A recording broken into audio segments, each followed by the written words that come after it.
Let's see.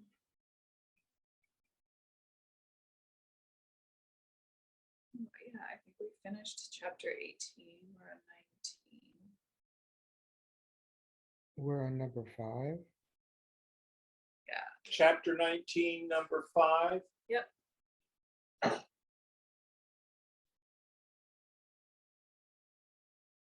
Kwa sapna, kwa supshuptirva, kwa cha jagaranam tatha, kwa turiyam bhayam vapi, samahimna stithastame.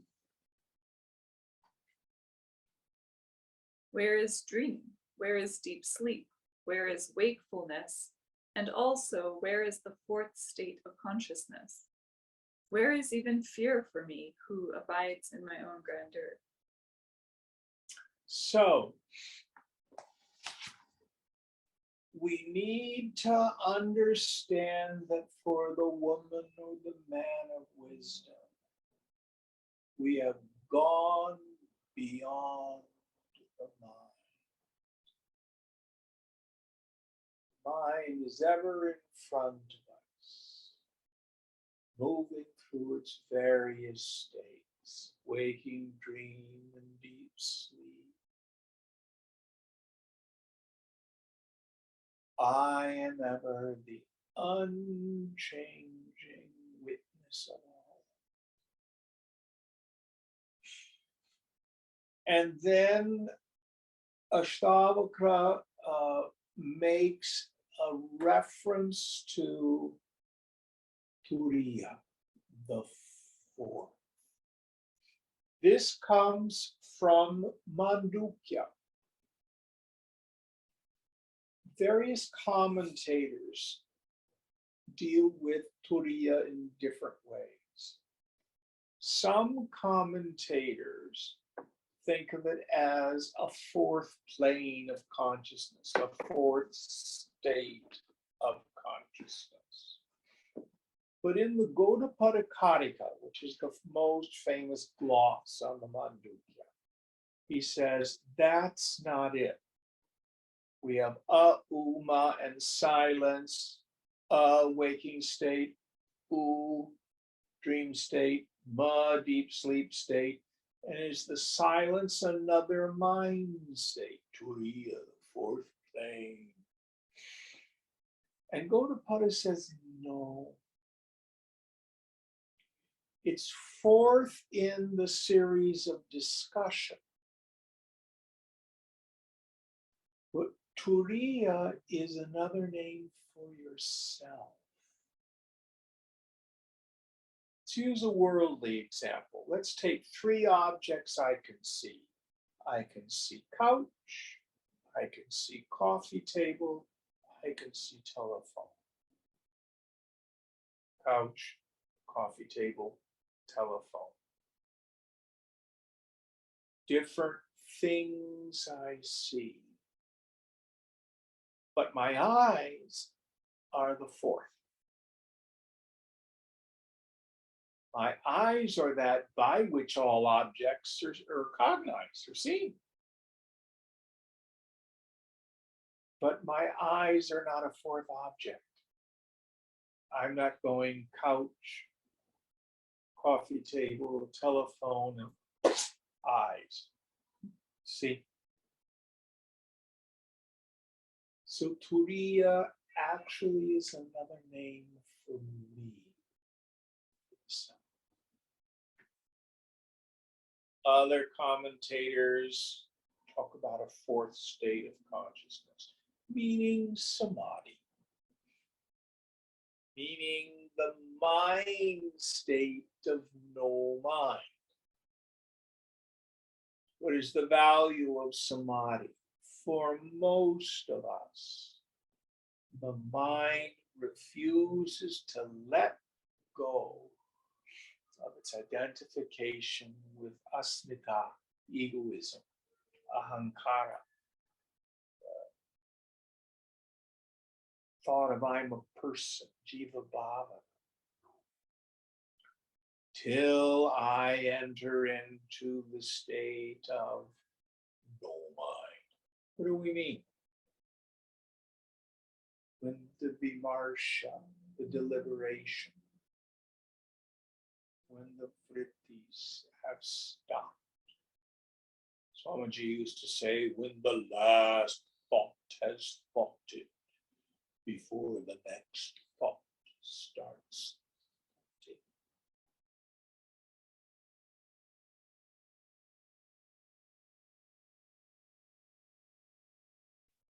Then the no thingness of the self is apparent. It doesn't disappear when your mind comes back. It's still that by which the waking dream and deep sleep.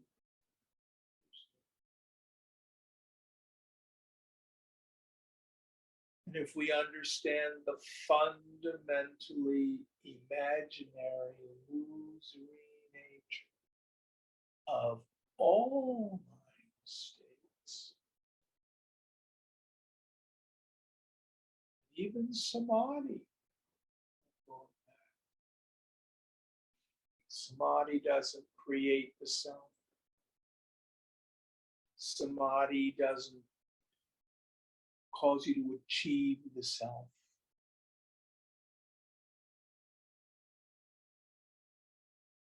When the mind returns from samadhi, it has this recognition.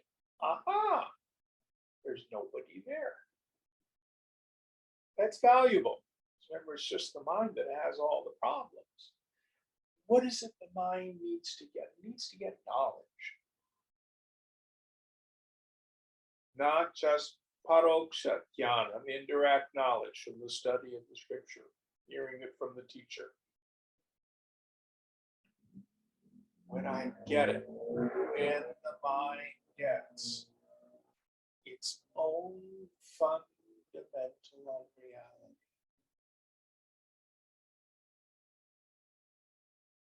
and grasp that the self is something real, meaning it is there, it is satyam, it's existent, it's bhava, its nature is being, it's nityam, it's eternal, changeless.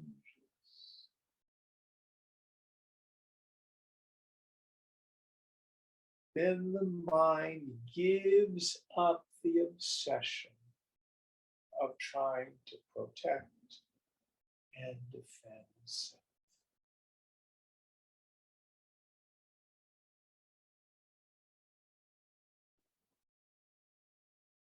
Any thoughts on this?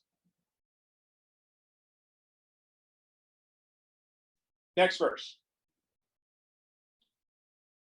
Qua duram qua samipam va bahyam qua bhyantaram qua va qua sthulam qua cha va sukshmam svamahimna stithastya.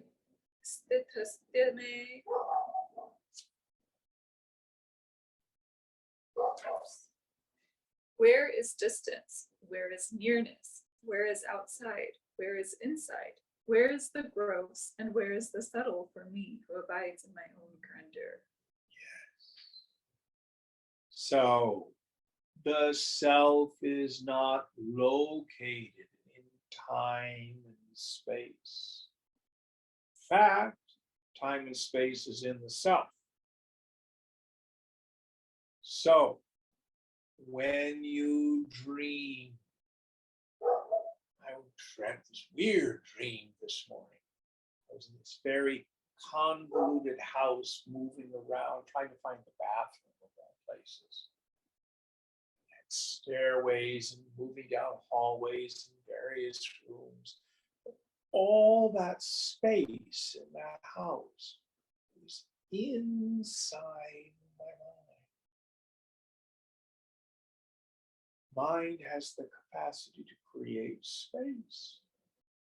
There was time in the dream.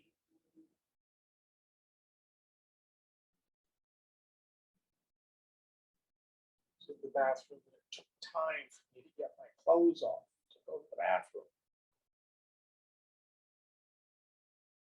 Mind creates time.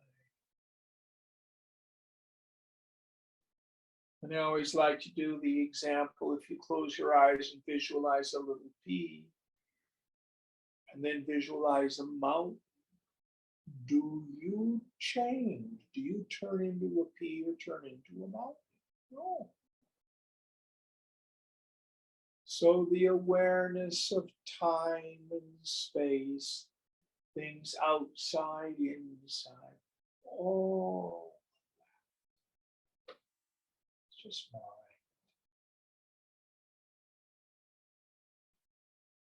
Just mind.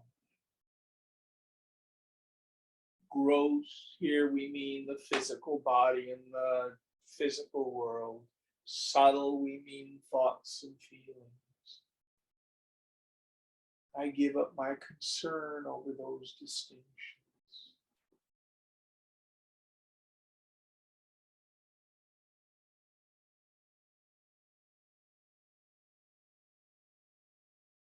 I call it the Cliff Notes version. Do kids still use Cliff Notes in school? Is that an archaic term? I've got to find another one. People understand it. They do? Yeah, I think so. The Cliff Notes version of Vedanta. If you can see it, that isn't it. Drop it. Thoughts, period.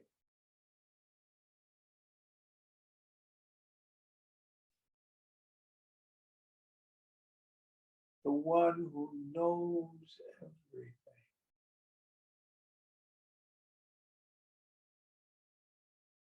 That's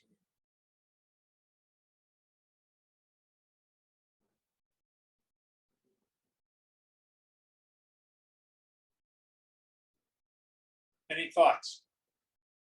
So, next verse.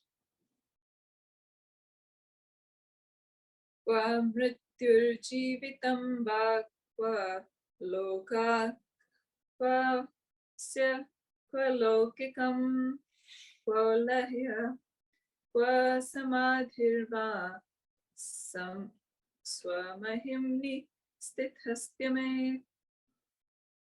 Where is life or where is death?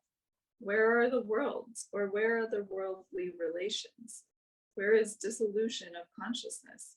Where is samadhi for me, who in my own grandeur abide? Where is the what for me? Where is samadhi? Oh, samadhi. Okay, yes. So, mrityam, jiva, something like that, I think was the wording he used. Mm-hmm. Mrit is the roots where we get the English word mortal. And immortal. Where is death? Where is life?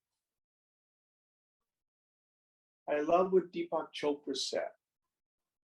He said, life is not the opposite of death. The opposite of death is birth. There is no opposite to life.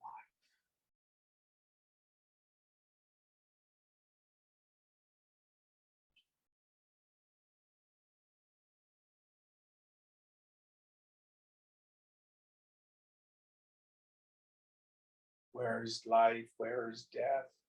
Where is even samadhi? Samadhi is useful, but it comes and it goes. It has a beginning and an end. It has qualities. Did you have samadhi in your meditation? Oh, yes. To whom did that occur? Samadhi is useful because it reveals your self-nature.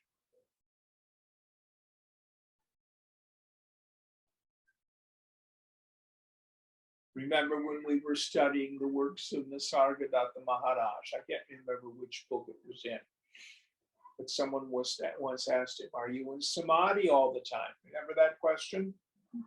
Remember what he answered? Of course not. My state is Brahman. I am beyond all movements of the mind. Now, men and women of wisdom may be seen to be in samadhi.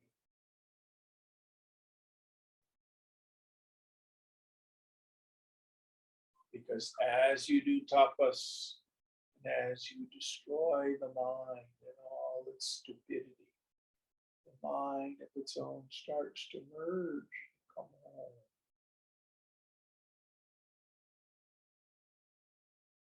If you've read any of the stories about Sri Ramakrishna, you know, people would just start talking about God or talking about the mother. You just off you go. Off you go to samadhi.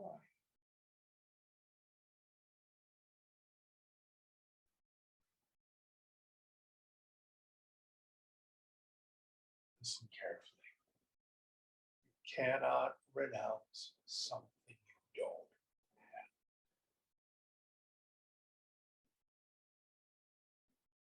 Get rooted in steady wisdom. Have dominion over your mind's capacity to enter into samadhi.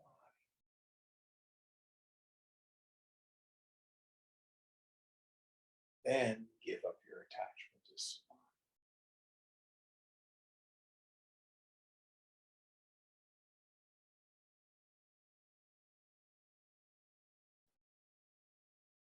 Any thoughts on this? Now, we have to be careful. We don't make samadhi a goal.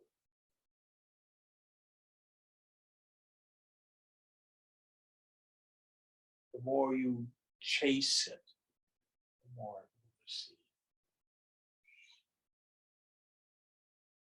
Renounce, renounce, renounce. And then stay focused on, do I know my essential nature?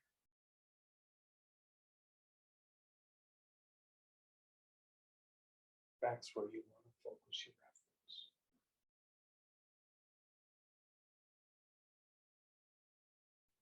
Next verse.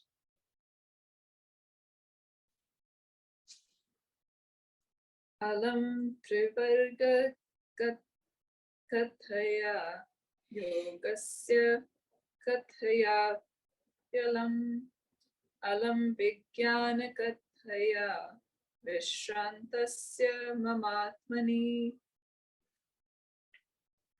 For me, who repose in the self, talks about the three goals of life are useless, talks about yoga are purposeless, and even talks about direct knowledge are needless. So the goals of life, dharma, artha, moksha, kama, that's four, isn't it? All those sorts of things are immaterial. What was the second thing? There was the three goals of life. Talks about yoga. Yoga, am I doing yamas and niyamas, asana, blah, blah, blah, blah, blah. Meaningless.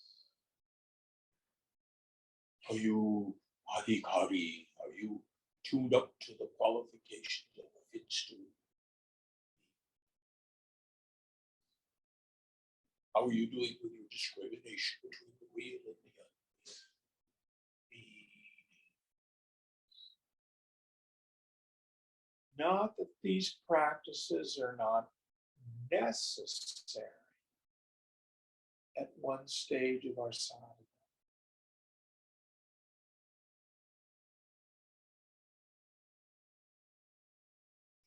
I have a friend who says frequently, on the spiritual path, he's decided to give up trying to find God. It's just the journey.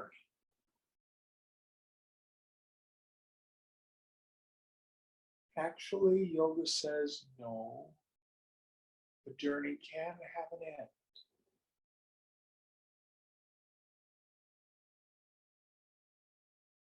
You can reach a point where all our strivings cease.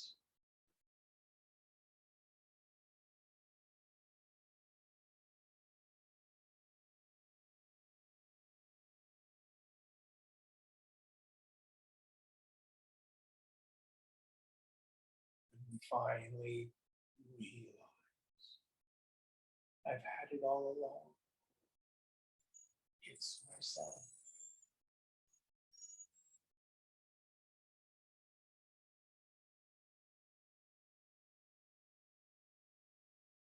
Next one. Chapter 20. The Absolute State.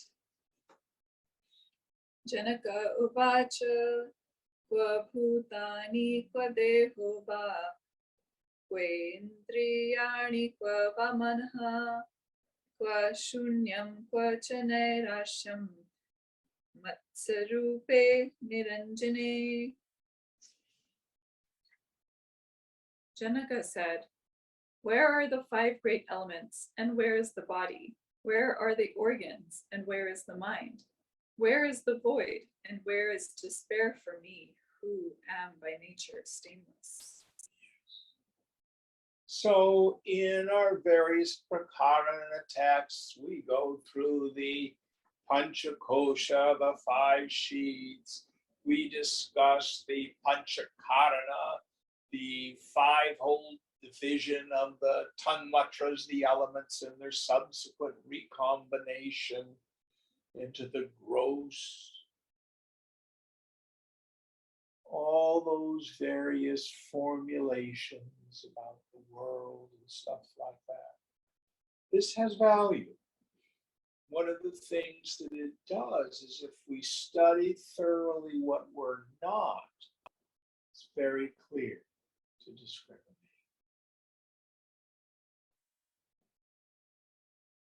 What Janaka here is saying,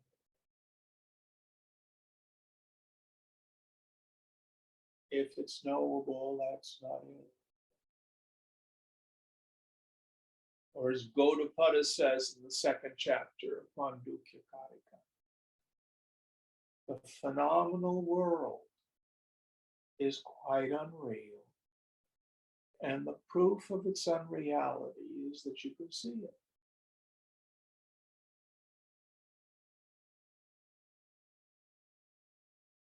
Only the subject is real.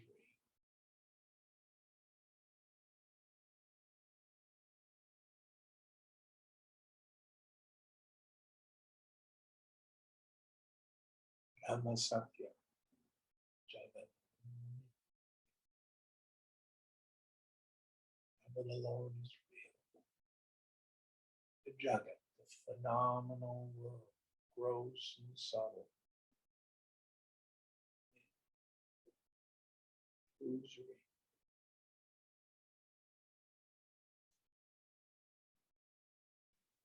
Seen but not real.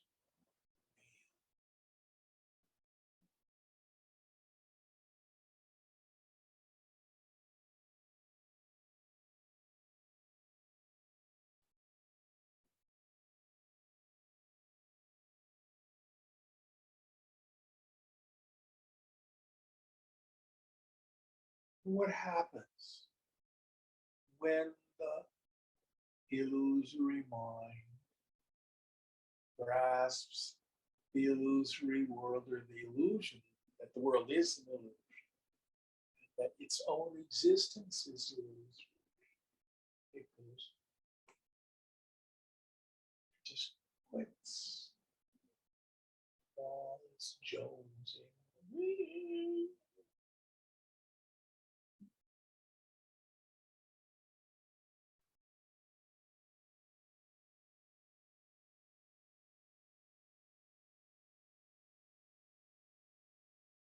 have peace.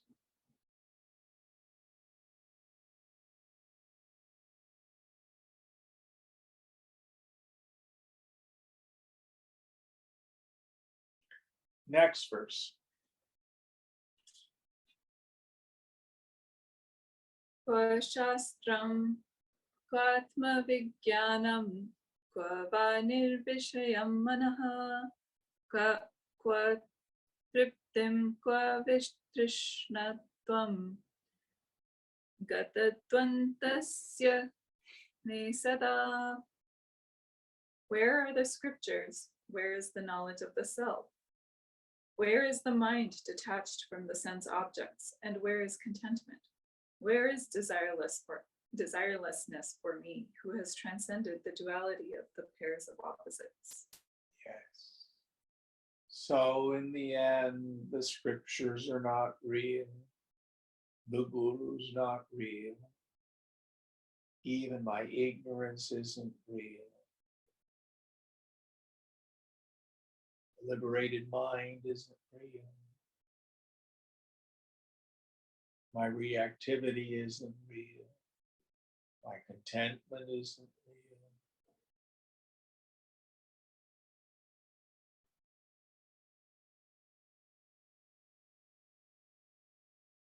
The I is real.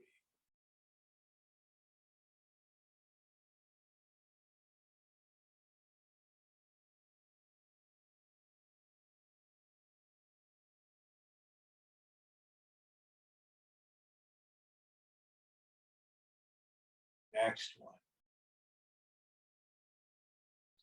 Kva vidya, kva cha va vidya, kvaham kvedam mama kva va, kva bandha, kva cha va mokshaha, swarupasya kva rupita. Where is knowledge and where is ignorance? Where is I? Where is this and where is mine? Where is bondage and where is liberation? Where is an attribute to the essential nature of my infinite self? All the various notions about yoga, about self-realization, all gone.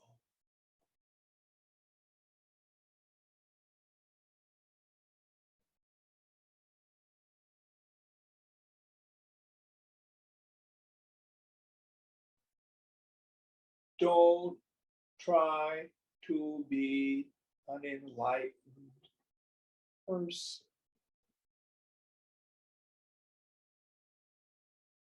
No, you are Brahman. Say.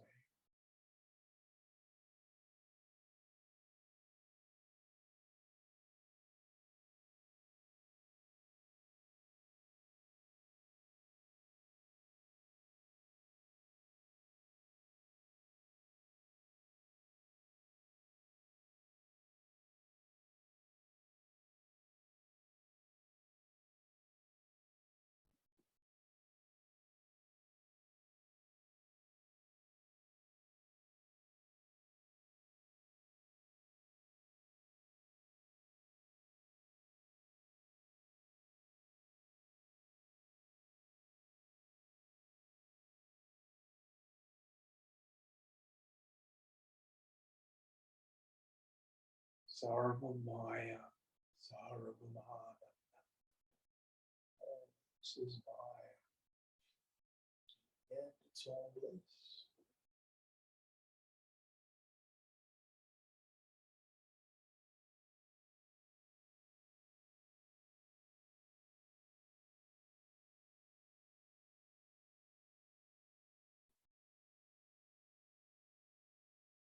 Next one. Kva prarabdhani karmani, jivan muktirapi kva va, kva tadvideha kaivalyam, nirvisheshasya sarvada. Where are prarabdha karmas? Where is liberation in life? And where is even liberation at death for me, the ever undifferentiated? So the discussion of prarabdha karma is put forward in the scriptures to explain how if the person of realization has exhausted, purged all their vasanas, then what is there that's causing the body to move through the world? Why don't people drop dead when they realize? And then various commentaries and scriptures will make a distinction between videha moksha, jivan mukta. Videha moksha, being liberated beyond the body. Oh, there's still some attachments, but you're getting close. When you die, aha, you go to Brahmaloka, the end of the age, gone. Jivan mukta. You're liberated right here, right now, in this very body.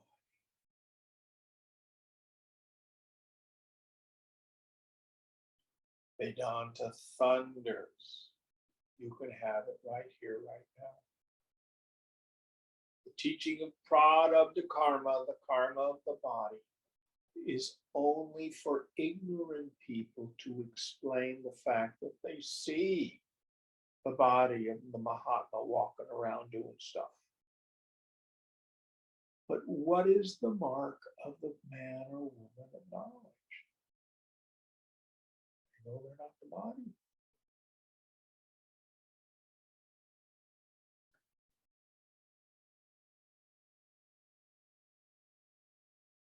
And if you know you're not a coffee table, whether I move the coffee table into the dining room or not makes no difference. You're not a coffee table.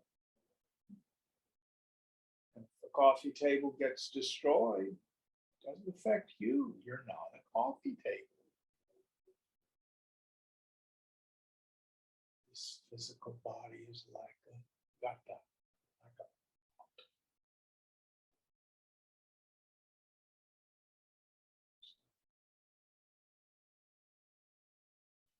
And in fact, it comes about like the dream body. Is the dream body real? Can we say your dream body has cause and effect?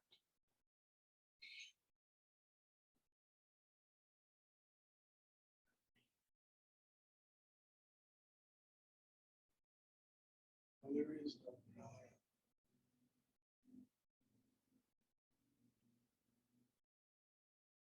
My past incarnations, my past incarnations.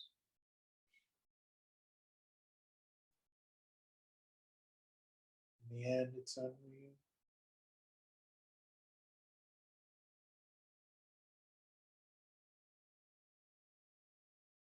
Now listen carefully.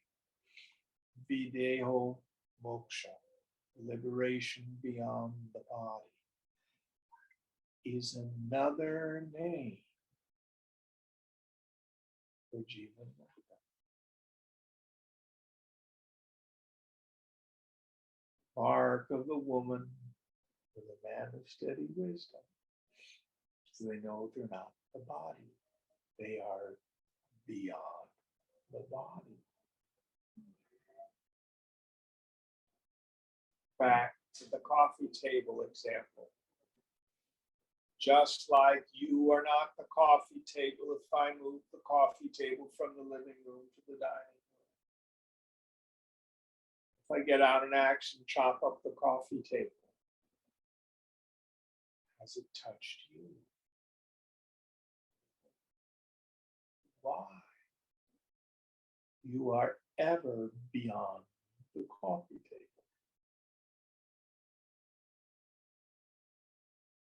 Existence or non-existence of the coffee table has no reference to you. Likewise, actually, you are videho moksha right now.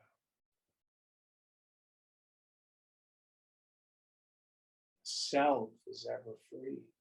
You are always liberated beyond the body. I didn't have to die. All right, if I attain self-realization, that means I don't have to come back anymore. What if that's not true? What if this is it?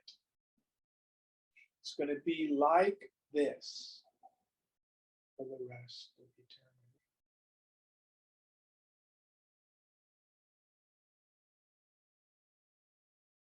Well, what you do is give the middle finger to it all. It's the only intelligent way to live.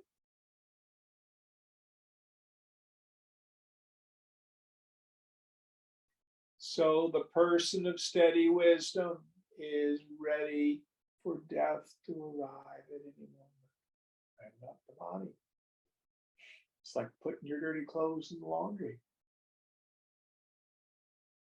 But they are also willing for the body just to go on, or other bodies to go on for the rest of eternity.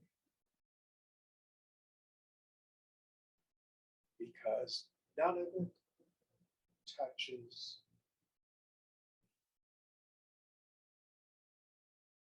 So there is a subtle state where one has done pretty much to give up one's attachments to the things of this world. But we may hold on to some of our aversions to this world. Still pieces that we think are real. And then we long for death. We long for oblivion. We long to get out. Yoga says, it's freedom.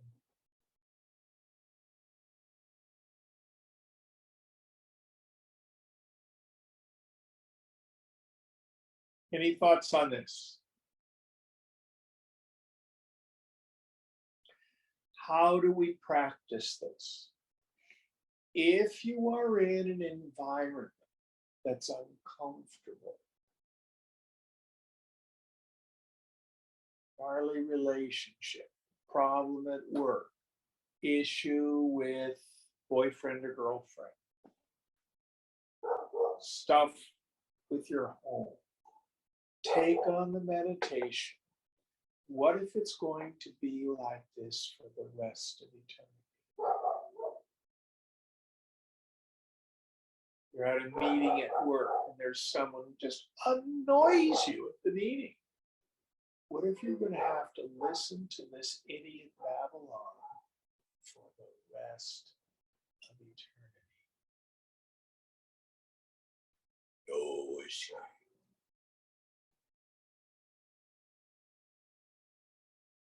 So we give up trying to flee from our discomfort. Or something as simple. You come into my living room and there's a draft or the fan is on. Can you at least for a while go, it's just air? Can I not have to try to control things? Can I just experience cold air on my skin?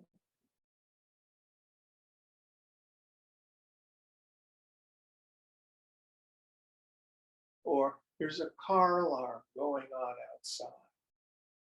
Norman, oh, that's so loud. Close all the windows, the doors, turn on the television. Oh, what if the car alarm is just going to go off beeping for the rest of eternity? Just be present to it.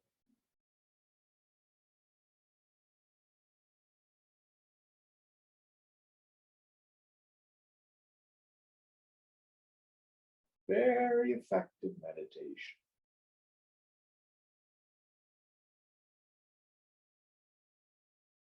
Any thoughts on this?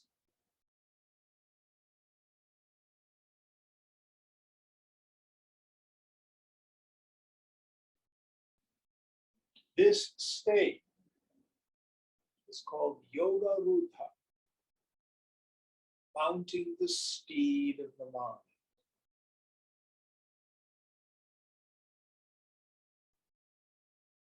Absolutely essential for the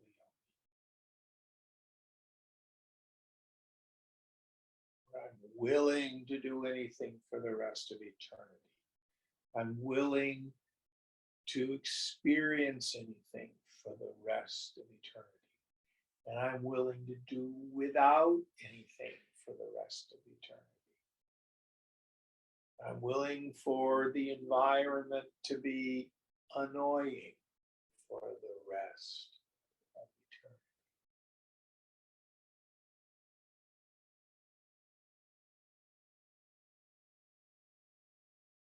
Samadrishna is the quality of vision.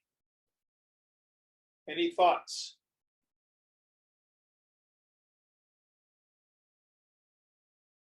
When you've attained to Yoga Rutha,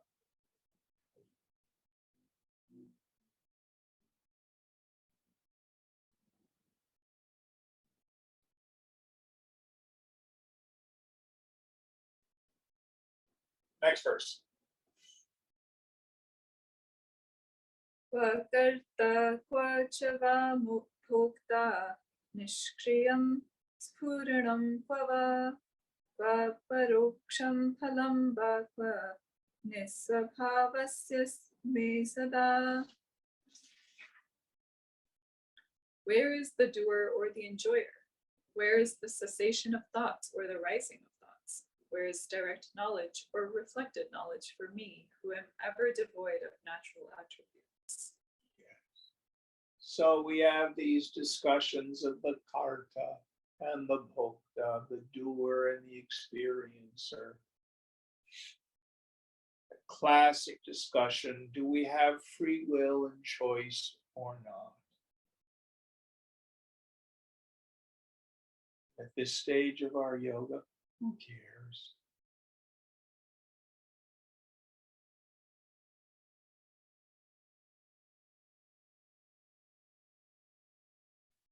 Paroksha jnanam, aparoksha jnanam, indirect knowledge, direct experience. Have I had it yet? Have I not had it yet? By fooling myself, I wanted it.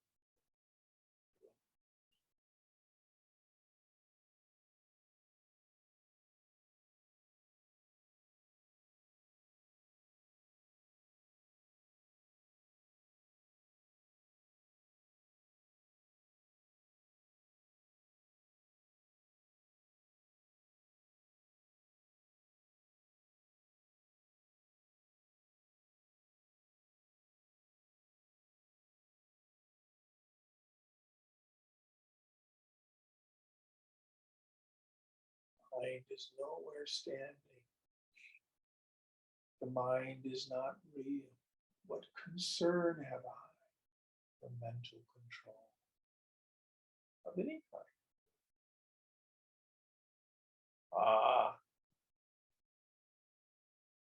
But if you're a beginner or even an intermediate yogi, we have a verse like this. We may interpret that to mean, oh, I could just let the indulgent part of my mind run riot. When am I angry at somebody, I just scream at them.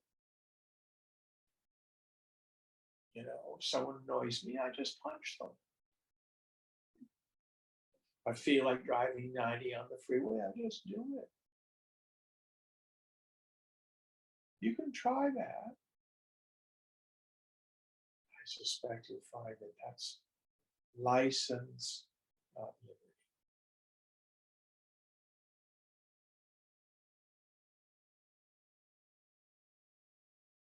First, we must transcend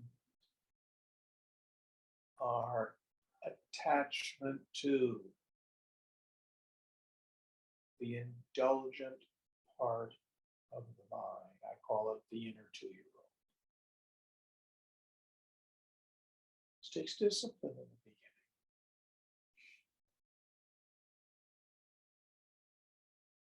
then we give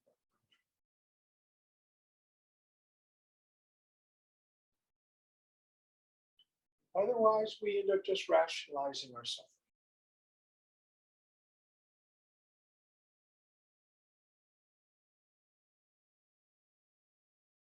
Any thoughts on this? Jim, what's the best way to sort of discipline the indulgent 2-year-old? First of all, see it for what it is. The indulgent 2-year-old will say, I must have it this way in order to be okay, to be comfortable. Can't have it that way or I won't be comfortable. And just like I was saying about, stepping into what if it's going to be this way for the rest of eternity. Just practice not needing to control circumstances. Let them be. The way we discipline the indulgent part of the mind is not give in to it.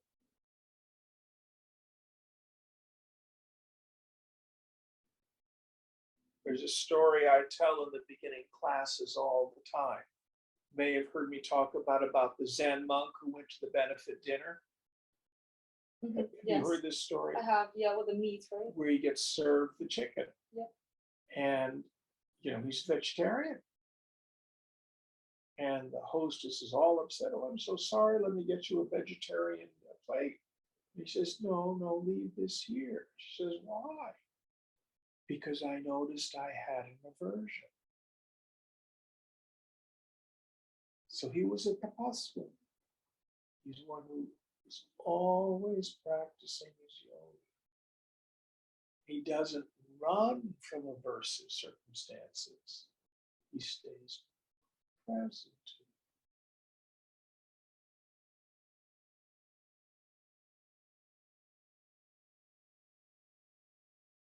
The opposite of that is the compulsion to always try to control the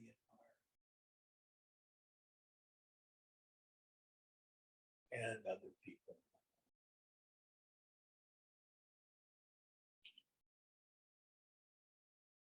Is that helpful? That is helpful. I guess my question is something along the lines of, I think there's a distinction between trying to control somebody, but also letting them know when, for example, what they're doing isn't right for you. So for example, if some friend comes to you and says, I would like you to lend me $10,000, I have a right to say, this does not work for me. I'm not trying to control the person, but I'm saying this is not what works for me, right? Like that's also okay. Okay, let's look at that. Yeah. First of all, rights are, I cannot even recall if there's a Sanskrit word for it. Sorry, which word? Rights. Rights, okay. That's very much a contemporary post-Enlightenment period. The age of enlightenment, the 18th century idea. People are endowed with inalienable rights. Doesn't exist in yoga. Okay. We have a lot of teaching around duty. So your rights don't count. The point is, do you think it's appropriate? Is it your duty to give this person $10,000? What if I feel like it's not my duty to do that for them? Then you know. Okay. But usually someone wanting to borrow $10,000 is not what pisses us off. It's the roommate who leaves his dirty dishes in the sink. It's usually far more mundane, if you know what I mean.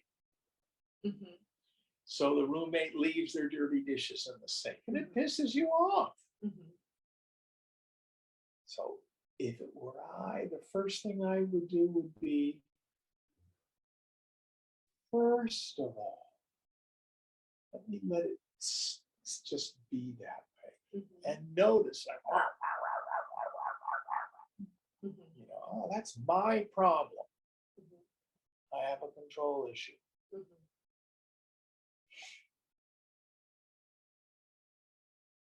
See if somebody else in the house says something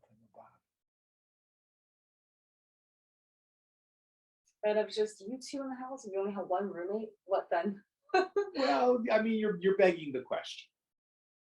If you've only got one roommate and they leave dirty dishes in the sink, after you've stayed present to your discomfort for a while,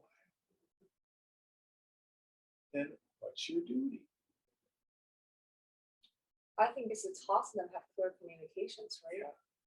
But are you doing that so you're assuaging your control issues, or because it's the agreement that you've made in the household?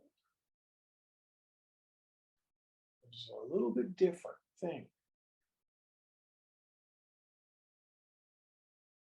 And I just give you an example. Okay. So the other night, I had moved 2 chairs out of the way because I sensed we may need to move the coffee table under there. Right. You didn't know this. Right. You decided you needed to move the chair. It was blocking me from moving. Yes. Yeah. You had to be in control. Mhm. You could just as easily walked around.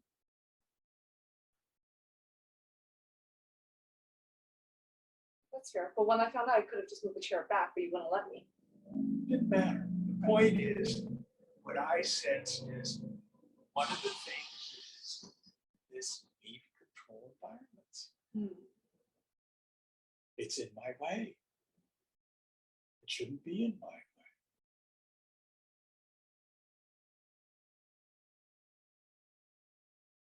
I guess my assumption was that somebody else had accidentally moved it there, so it's doing you a favor by moving it back, but that was an assumption that I made. Yeah. So But what I do is I try to recognize these afflictions, these glaciers. Give you a real life experience. When I was a young gay man back in the Jurassic period, one of the things gay men did is we developed this whole social interaction of clever, cutting, insulting humor. It was a way of protection, you know, because most of us have been abused and humiliated and shamed. But I came to a point where, for my yoga, I saw, no, cruelty isn't funny. Being clever is just my ego running something. I need to stop this. It doesn't work anymore. You know, so I had to really work on, okay, I want to give up this habit. So you get to decide that. But that's this idea of seeing when I have some sort of habit, some control issue. Words we use in yoga, klesha, affliction, or dosha, defect.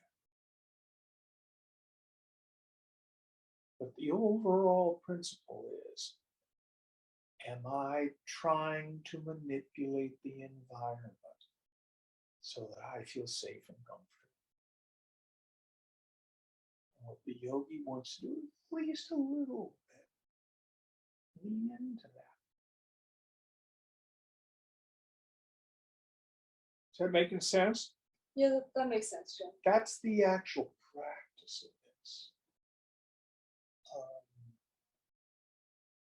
I have another friend. He was all upset.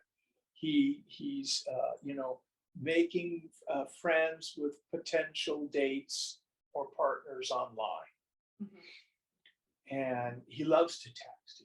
That's his way of wanting to communicate. So he'll text a potential, you know, intimate several times a day. And he gets all annoyed if the person doesn't respond instantaneously. Just because my friend is glued to his phone doesn't mean everybody else is. So I need to let that person know that, you know, I think I should not get involved with them because they don't respond to my texts right away. Well, we made up that rule.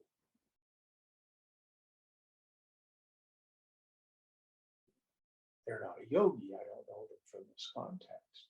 But if they were, can you just let it be? Take a look at what is it in me that gets so upset, afraid of being abandoned.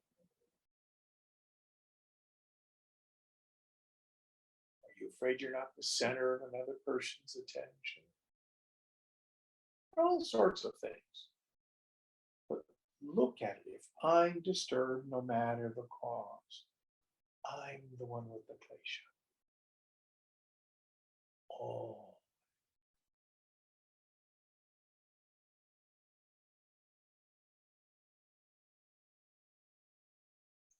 May I make one final distinguishment? And it's just because I want to make sure I'm fully understanding this. If, for example, I run like a group, let's say like a women's circle, and there's certain And you're the leader of it? I'm the leader of it. And there's certain rules that I have about like, hey, this is a circle for spiritual growth. So a lot of other topics may not be as relevant. Is that okay? Is that a control issue? Or is that just like this? It's not about rights. It's about dharma. Okay. So what is the intention of the group? Spiritual growth.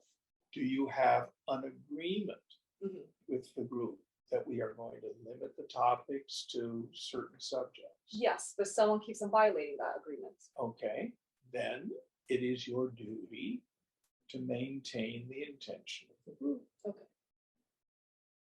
Now, if you get involved, oh, I don't want to hurt their feelings, and what are they going to think of me if I set limits? Mm-hmm. Then you're caught up in asmita, you're caught up in ego again. I see. Okay.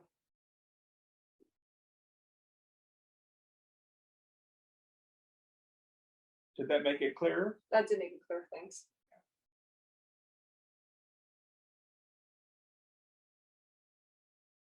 Very good questions. All right. We've stepped down into the level of doing more practical yoga Mm-hmm. rather than way up here at the highest level. Yeah. But it's okay. It's okay. Anybody else have any questions about this?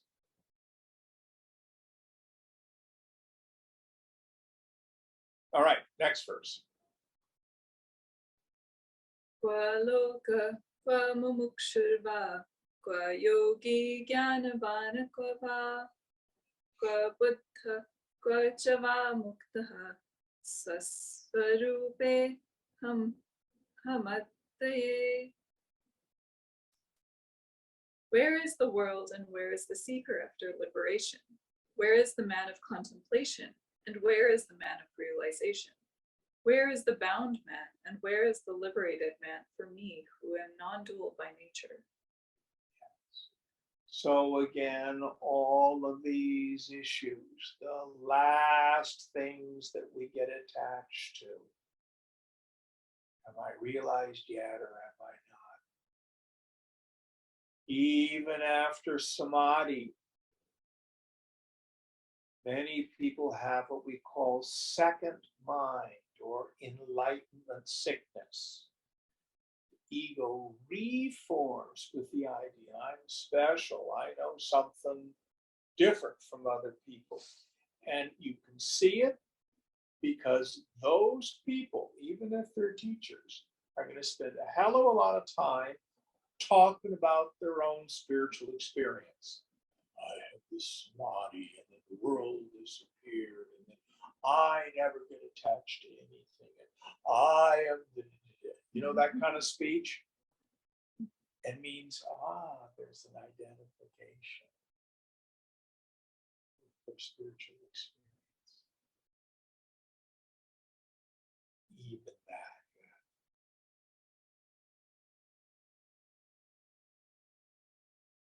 Do I know? Don't I know? Do I know? Don't I?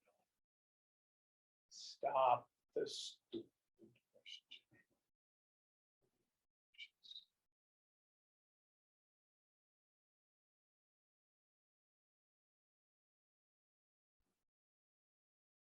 Do not try to be an enlightened person. Know that you are Brahman. No personal sense of self is real.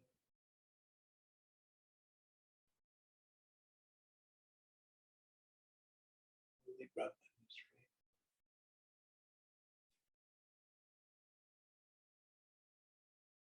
All right, one more.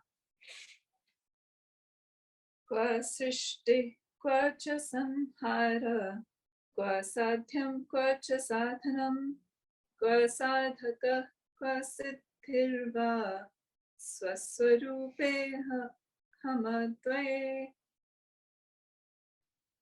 Where is creation and where is destruction? Where is the end and where is the means? Where is the seeker and where is the accomplishment for me abiding in my own non-dual nature? Is the phenomenal world real or is it an illusion? Do I need to achieve manonasha, destroy the mind, destroy the world? All put behind me.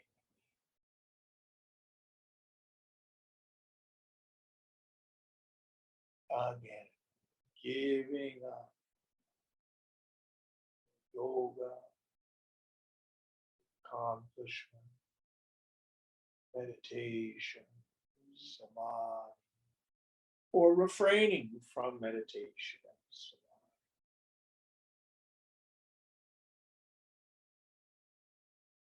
For the person instead of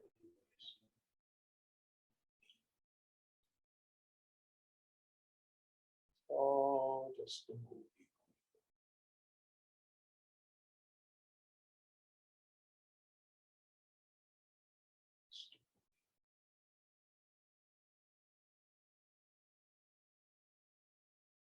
Okay, we'll stop here. Om Purnamada Purnamidam Purnat Purnamudachyate Purnasya Purnamadaya Purnameva Vashishyate. Om Shanti Shanti Shanti Hari Om Sri Guru Namaha.